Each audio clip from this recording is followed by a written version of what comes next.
Friends, મારું નામ ઝીલ છે. આજે મેં ગૃહિણી સેફ ચેલેન્જ પાર્ટ 2 માં પાર્ટિસિપેટ કર્યું છે અને આજે હું તમારી સમક્ષ વ્હાઇટ સોસ પાસ્તાની રેસીપી લઈને આવી રહી છું. પાસ્તા બનાવવા માટેના ઇન્ગ્રેડિયન્ટ્સ જોઈ લઈશું આપણે. પાસ્તા બનાવવા માટે મેં અહીંયા 1.5 થી 2 કપ પાસ્તા લીધા છે, જેને મેં ઓલરેડી સોલ્ટ નાખીને બોઇલ કરી લીધા છે. Olive oil, chop garlic, red carrot, zucchini, baby corn, બ્રોકોલીને પણ બાફી લીધી છે 2 મિનિટ માટે. મસાલામાં છે મરી પાવડર, ચીલી ફ્લેક્સ, ઓરેગાનો અને સોલ્ટ લીધેલું છે.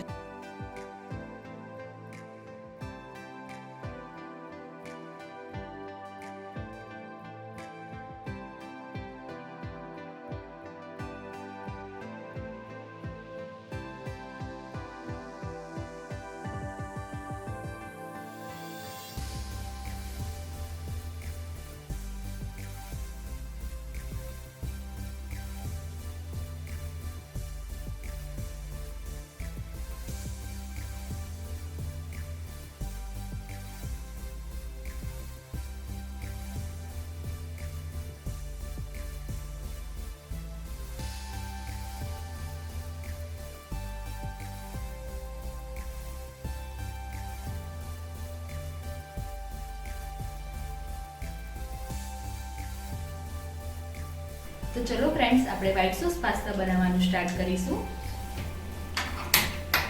સૌપ્રથમ તેમાં આપણે ઓલિવ ઓઇલ લઈએ છીએ. 2 ટેબલસ્પૂન ઓલિવ ઓઇલ લીધું છે. તેમાં આપણે ચોપ ગાર્લિક નાખીશું.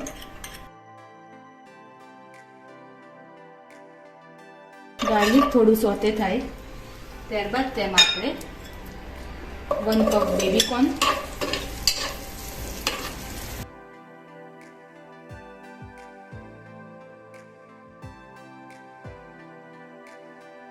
1 કપ રેડ કેરેટ, ગાજર,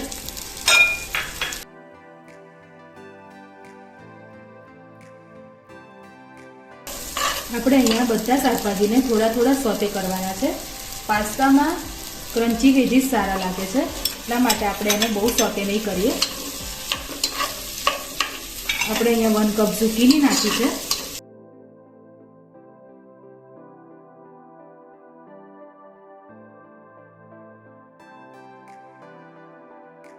અહીંયા આપણા બધા વેજીસ સારા એવા ક્રન્ચી સોતે થઈ ગયા છે. ત્યારબાદ આપણે તેમાં બોઇલ કરેલી બ્રોકોલી નાખીશું.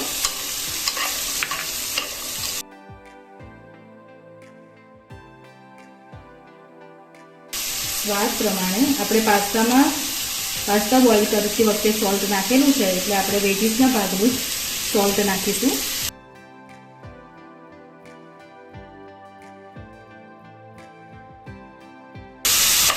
આ વેજીસ સાથે આપણને વ્હાઇટ સોસ પાસ્તા ખાવામાં બહુ જ મજા આવશે.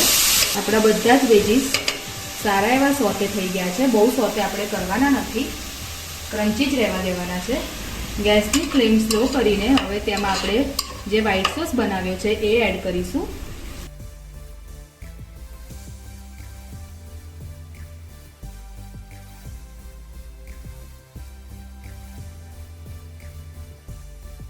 ચીઝની સ્મેલ અત્યારે બહુ જ મસ્ત આવી રહી છે. નાના બાળકોથી માંડીને મોટાને બધાને જ આ વ્હાઇટ સોસ પાસ્તા બહુ જ ભાવે છે. 1 મિનિટ હલાવ્યા પછી આપણે તેમાં પાસ્તા એડ કરીશું. થોડો બોઇલ આવી જાય એટલે તેમાં આપણે પાસ્તા એડ કરીશું.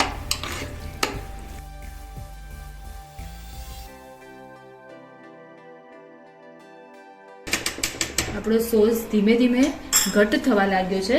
હવે તેમાં આપણે બાફેલા પાસ્તા એડ કરીશું.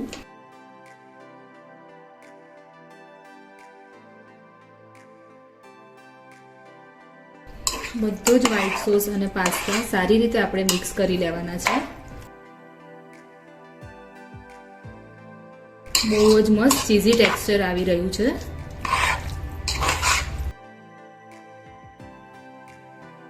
આપણા પાસ્તા સારી રીતે વેજીસ જોડે મિક્સ થઈ ગયા છે. ત્યારબાદ તેમાં આપણે અહીંયા મેં ફ્રેશ ક્રીમ લીધું છે. ફ્રેશ ક્રીમ એડ કરીશું આપણે.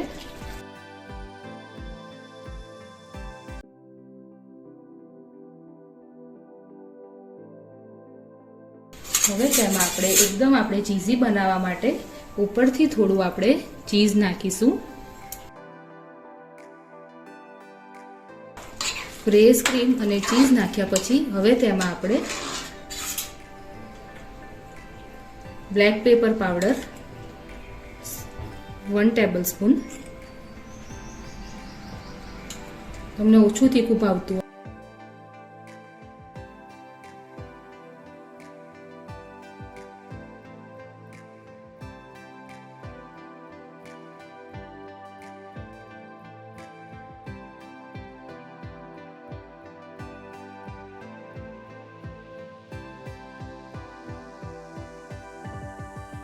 તો તમે જોઈ શકો છો આપણા વ્હાઈટ સોસ પાસ્તા રેડી છે. તો ફ્રેન્ડ્સ, આપણા વ્હાઈટ સોસ પાસ્તા એકદમ રેડી છે. તેને આપણે સર્વિંગ પ્લેટમાં લઈને સર્વ કરીશું.